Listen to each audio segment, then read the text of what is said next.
Hey, my stuff got delivered to my parents' house. What's going on? Did you get the packages? I want you to leave, so I sent all your things there. Why are you saying this all of a sudden? I have a girlfriend. I've decided to leave you and marry her. What? Isn't that cheating? She's younger than you and doesn't nag. She's exactly my type. She's a complete upgrade from you. You don't stand a chance. Do you understand that what you're doing is cheating? Also, I'm about to have a baby any day now. I get it. You want me to take responsibility, right? I'll pay for the affair and child support. Is $220,000 or $40,000 enough for the affair and $1,000 a month for child support?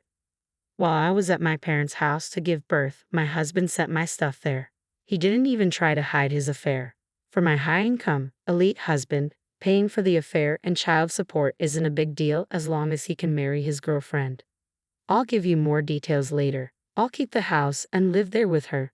Don't come back. I believe there must be a God. Surely, God would punish my husband. Fine, I don't need you. Let's get divorced quickly. Yeah, I got it. I'll contact you soon. Thank you, I appreciate it. I don't want any more trouble. Right, I'm glad we can get divorced without any fuss. My husband misunderstood my final words of gratitude. I believe he will face difficulties soon. The house he said he'd take to live with his girlfriend. Actually, I'm Anna. I'm 29, and I work at a company. I'm shy and not exceptionally skilled at my job. Because of that, I thought of myself as a background character in society. But as I approached 30, my life took a dramatic turn. There aren't many good places near our office. There are good places, but they're either too small or too far from the station. It's hard to find one that fits our needs. I'm searching for a house with Ken, who will soon be my husband.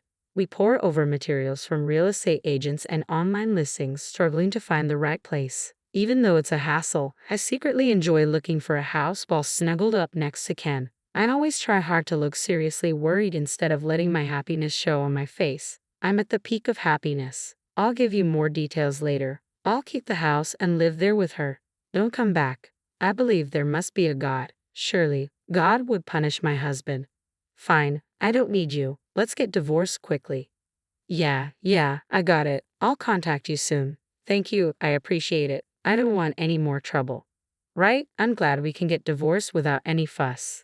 My husband misunderstood my final words of gratitude. I believe he will face difficulties soon. The house he said he'd take to live with his girlfriend. Actually, I'm Anna, 29 years old, and I work at a company. I'm shy and not particularly skilled at my job, so I often felt like a background character in society. But as I approached 30, my life took a dramatic turn. There aren't many good places near our office. The good ones are either too small or too far from the station. It's hard to find one that fits our needs. I'm searching for a house with Ken, who will soon be my husband. We pore over materials from real estate agents and online listings, struggling to find the right place. Even though it's a hassle, I secretly enjoy looking for a house while snuggled up next to Ken. I try hard to look seriously worried instead of letting my happiness show on my face. I'm at the peak of happiness. But when I said my life took a dramatic turn, I wasn't just talking about getting married. Marrying Ken, who works at a prestigious international company, added a big twist to my life. We live in different worlds, but we met through mutual friends, and surprisingly, Ken approached me first. I still can't believe it, so I often ask him, "Hey, what did you see in someone like me again?" Your modesty. Nowadays, a lot of women are strong and assertive, but I'm not into that. Ken always looks obviously annoyed when I ask the same thing repeatedly, but I love that he always gives me the same answer, even if he looks annoyed. When Ken calls me modest, he's talking about my shy nature. He initially approached me simply because he liked my looks. When I first heard that, I thought it was a bit rude, but over time he grew to appreciate my modesty. Given how happy I am now, I can forgive his rude comments. In contrast, what drew me to Ken was his decisive and confident nature. Keep gathering info on properties, and did you tell the wedding planner about the changes to the menu? I'm planning to call about the menu tomorrow. What? You haven't told them yet? Handle the important stuff promptly. Yeah, I'll be careful. Ken sighed and began tidying up the property materials. He often delegates various tasks to me, and perhaps because of his elite status, he sometimes talks down to me. We're not married yet, but is this what they call a dominant husband? Some people might find it hard to believe, but for a shy person like me, it's actually easier when someone directs me on what to do. That's why I believe Ken and I are a good match. As the wedding day quickly approaches, we still haven't found a place to live. Since we didn't live together before getting married, we really wanted to start living together right after the wedding. But since that seems difficult, we made a decision. We thought we'd rent until we had kids, but maybe we should just buy that house. Yeah, that seems the most realistic. Ken picked up one of the property brochures and placed it on the table. This house is nearly 40 years old, surrounded by newer houses. It has been unsold for some time. It's well maintained for its age, but it needs some work before it's comfortable to live in. All right, we'll buy this house and renovate it right. Considering the renovation time, it won't be ready by the wedding, but it meets all our needs in terms of location and size. But are we okay to buy a house so suddenly? We're fine. Leave it to me. Ken looked confident. Most wives would be anxious if their husbands suddenly wanted to buy a house impulsively, but Ken's income is high and I also work, so it's not unreasonable. So we decided to buy a house right after getting married. Following my marriage, we even bought a house, and the elements of happiness were piling up at a faster and faster pace as if they were crushing my body. However, buying this house would later lead to an unexpected situation. After deciding to buy the house, we also had to find a contractor for the renovation. Of course, finding a contractor was my job. Since we'd be living there for a long time, I carefully searched for a contractor. However, with the wedding so close, Ken seemed to be getting impatient. Hey, did you find a contractor? Give me a little more time. I'm still looking. You're always so slow, but it's important. If I leave it to you, we'd never be able to live in the house. I'll handle finding a contractor. All right, I'm sorry. As usual, while discussing our wedding and future life in Ken's room, he got angry with me. I felt bad for causing trouble by not finding a contractor and couldn't say anything in return. Once Ken started looking, he arranged everything within a few days, and the renovation began the following week. He's really efficient, as expected from someone of his caliber. With his speed, it's no wonder he finds me slow. While the house was being renovated, we had our wedding without any issues. Since the house wasn't ready, I moved into Ken's place. I was a little disappointed that we couldn't start our newlywed life in our new home, but then a different kind of happiness came our way. Ken, I think I might be pregnant. Really? Ken was overjoyed, bouncing around like a kid. We thought we wouldn't rush into having kids, but I didn't expect it to happen so soon. I felt the same way. We figured we'd have kids eventually and were just going with the flow, so discovering I was pregnant right after the wedding was a surprise. I'm glad we decided to buy the house. 2 months after the wedding, the renovation was finally complete and we could move in together. It was so run down, but now it looks amazing, right? With a baby on the way, it was a good purchase. I hurried around our still sparsely furnished home, excited about starting our married life for real. But 3 months after moving into our house, Ken and I ended up living apart. Hey, did you check on that creaky floor in the hallway? No, not yet. I'll call a contractor tomorrow. But aren't you 8 months pregnant now? Use your vacation days and go to your parents' house early. What? I told you I'm planning to take maternity leave 6 weeks before. It'll be tough to move around in another month. Go now while you can. Okay, got it. When Ken suggested I go back to my parents' house early, it made me slow down, lingering over my dinner. We had already discussed and decided on having the baby at my parents' house, and the handover of my work for maternity leave was progressing smoothly, so taking leave a bit early wasn't a problem. But I wanted to spend as much time as possible with Ken at home. I thought Ken felt the same, so it was a bit of a shock when he told me to leave early. Still, I decided to follow his advice. The next week, I went back to my parents' house to prepare for the birth. Well, take care of the house. Yeah, don't worry about it. By the way, about the kitchen wall. Don't worry. I told you I lived alone for a long time. I can handle the housework. No, I mean the window frame too. All right, I'll take care of everything. Ken seemed to think I was being too persistent, so he gently pushed me out the front door. As I turned back, Ken was waving with a smile. I trusted that Ken would handle things well and decided to leave the house in his care. Mom, Dad, I'm home. Welcome back. It must have been tough, right? Not really. I'm okay. When I arrived, Mom greeted me at the entrance. Feeling a bit awkward about her concern, I averted my gaze. I didn't want to admit that I had spent $200 on a taxi from the house to here. Oh, you're back. Was it tough? No, not really. In the living room, Dad was there. I averted my gaze again at his words. Needless to say, my parents' house is comfortable. At home, Ken tends to be a bit domineering, and I did most of the housework, but here I just help out a bit. My parents are still in their late 50s, so they both work. Mom works part-time and comes home in the early afternoon, so I'm alone in the morning. I spend that time slowly cleaning and doing laundry for exercise. In the afternoon, Mom takes care of the house, so I have nothing to do. Having nothing to do feels oddly unsettling, so I end up following Mom around looking for ways to help. I want to call Ken and catch up on things, but ever since I came back home, he hasn't contacted me much or visited. Has Ken called you back yet? No, he hasn't returned any of my calls. I really need to talk to him. I wonder if something's wrong. He hasn't visited in a month. I'm worried. He's probably just enjoying his freedom and focusing on work since I'm not there. Mom peeled an apple, looking worried. I gratefully ate the apple she gave me. Mom is probably imagining negative things like Ken being sick or having an affair. But Ken is a capable professional, and we're about to have a baby, so I thought there was no way he could be sick or cheating. I soon realized how naive that thought was. One afternoon, while Mom and I were watching TV, the doorbell rang. Who is it? Looks like a delivery. It wasn't unusual to get a package, but Mom looked confused as she went to the door. I waited in the living room. I could faintly hear Mom talking to a delivery man but couldn't make out the words. After a while, Mom came back, looking worried and flustered. Hey, your stuff from your house is here. What's going on? What? What do you mean? I didn't understand what she was saying and could only repeat her question back to her. I slowly stood up to check the situation and headed toward the packages that had arrived. What's this? What's going on?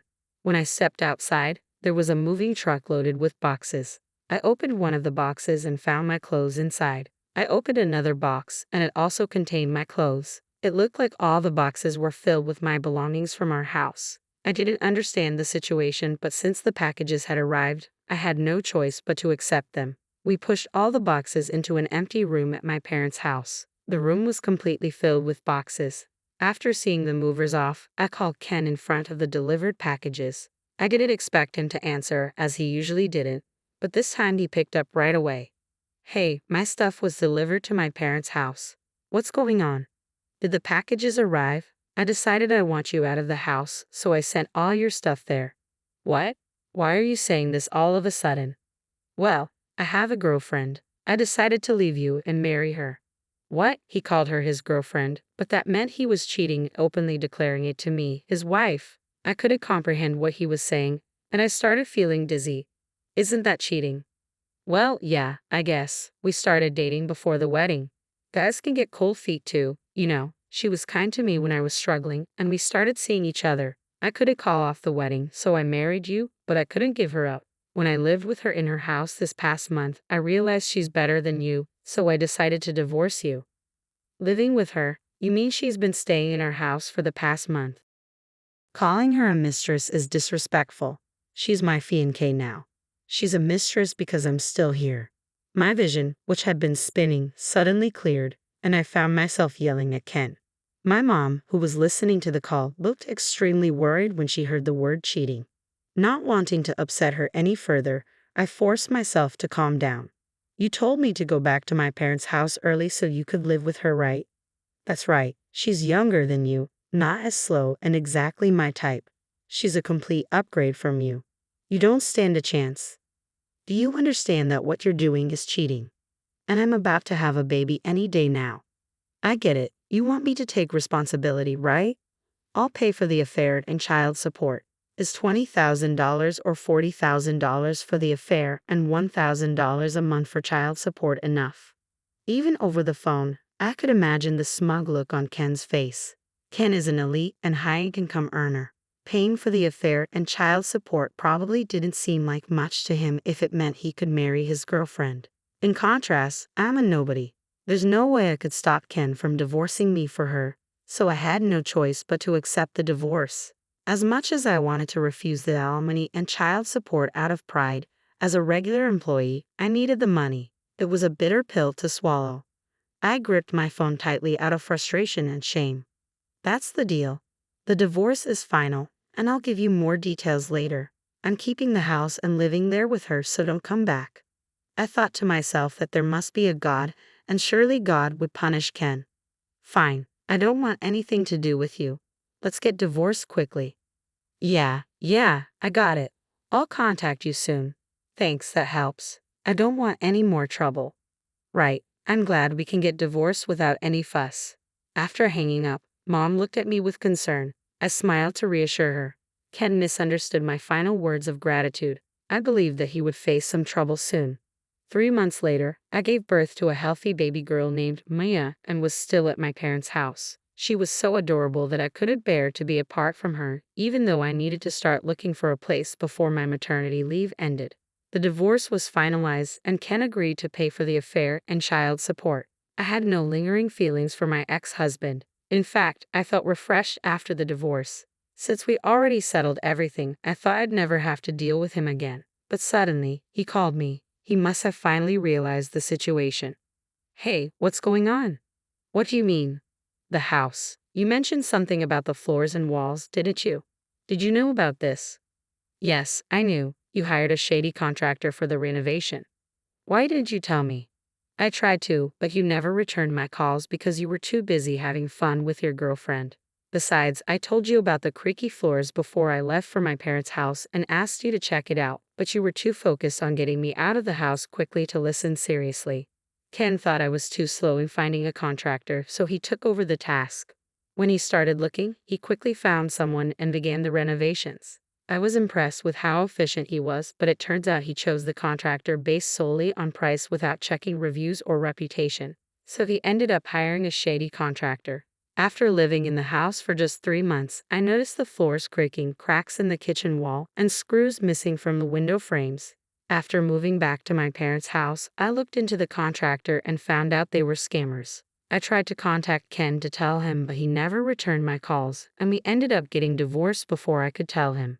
Because of you, the response was delayed, and now I'm having disputes with the contractor. They're blaming us, saying we lived in the house wrong for 6 months, causing the damage. The creaky floors, growing wall cracks, and poorly closing doors have all gotten worse. The house is a mess. That sounds like a terrible place to live. I've moved into an apartment to get out of the house. If I stayed, they keep blaming us for the damage. I'm talking to a lawyer, but for some reason, it looks bad for us. Still, I'm going to sue them. So your house is falling apart, and you're going to court. That sounds tough, but it's not my problem anymore. Is that why you called? That's right. If you had told me about the shady contractor sooner, this might not have happened. So what? I mean, I'll keep paying $500 a month in child support, but can we lower the monthly payments for the $20,000 alimony? What? I was shocked that my elite, prideful ex-husband was suddenly asking me for a favor about money. We moved, right? So now I've got the land, house renovation loans, and apartment rent. I'm going to sue the contractor, but I don't know how that'll go, and there are lawyer fees. I might even have to pay for the house repairs myself. You said your wife is better at her job than I am. Doesn't she make a decent income? Actually, she was my colleague at work. I told everyone at the company that we got married after I divorced you, but apparently, there were rumors about us before that. So now, people at work are giving us the cold shoulder. Yeah, she couldn't take it and changed jobs, which cut her salary drastically. I can't afford to switch jobs too, so I stayed. But money is tight. Ken had hired the shady contractor himself and was now having a huge dispute. His affair had damaged his standing at work. It was a classic case of self-inflicted trouble. Despite his high income, he was just over 30, and all these expenses were tough to manage. But it was his own fault, and it had nothing to do with me. It sounds tough, but you need to keep your promise. Wait a minute. I hung up on Ken. His voice just before the call ended sounded pitiful, not at all like the elite man he once was. Feeling a bit down after hearing his voice, I spent some time watching my daughter sleep. In the end, Ken lost the case about the defective house. The shady contractor managed to avoid any consequences, likely due to their knowledge of loopholes and deceit. It seems that even the elite, as expected, were not able to meet the vices of the corrupt contractor. Ken wanted to repair the house, but there were too many hidden issues, and the costs were too high. Naturally, he didn't want to live in a house with so many problems. He ended up selling the house. Since it was full of defects, the building had no value, so he sold just the land after demolishing the house. The land sold, but the loan remained, leaving my ex-husband with debt. With the house issue resolved, he decided to change jobs. He figured the debt was manageable even with a lower income, so he left his uncomfortable workplace. However, his fall from grace didn't stop there. His new wife, who had to deal with the huge house trouble right after they got married, and the fallout of their affair being exposed at work, blamed him for everything. Their relationship deteriorated, and she eventually left him. Now my ex-husband lives alone in an apartment with a lower income from his new job and monthly payments for his debt, alimony, and child support. His once luxurious life as an elite is now a life of frugality. He foolishly pursued an affair, losing his money, house, and family in the process. Love is indeed blind. I plan to start looking for an apartment for my daughter and me soon. When I talked to my company about my child, they agreed to let me work shorter hours so I don't need to change jobs. I'm grateful for that. Returning to work will be challenging, so I intend to fully enjoy the precious time with my adorable daughter while I can.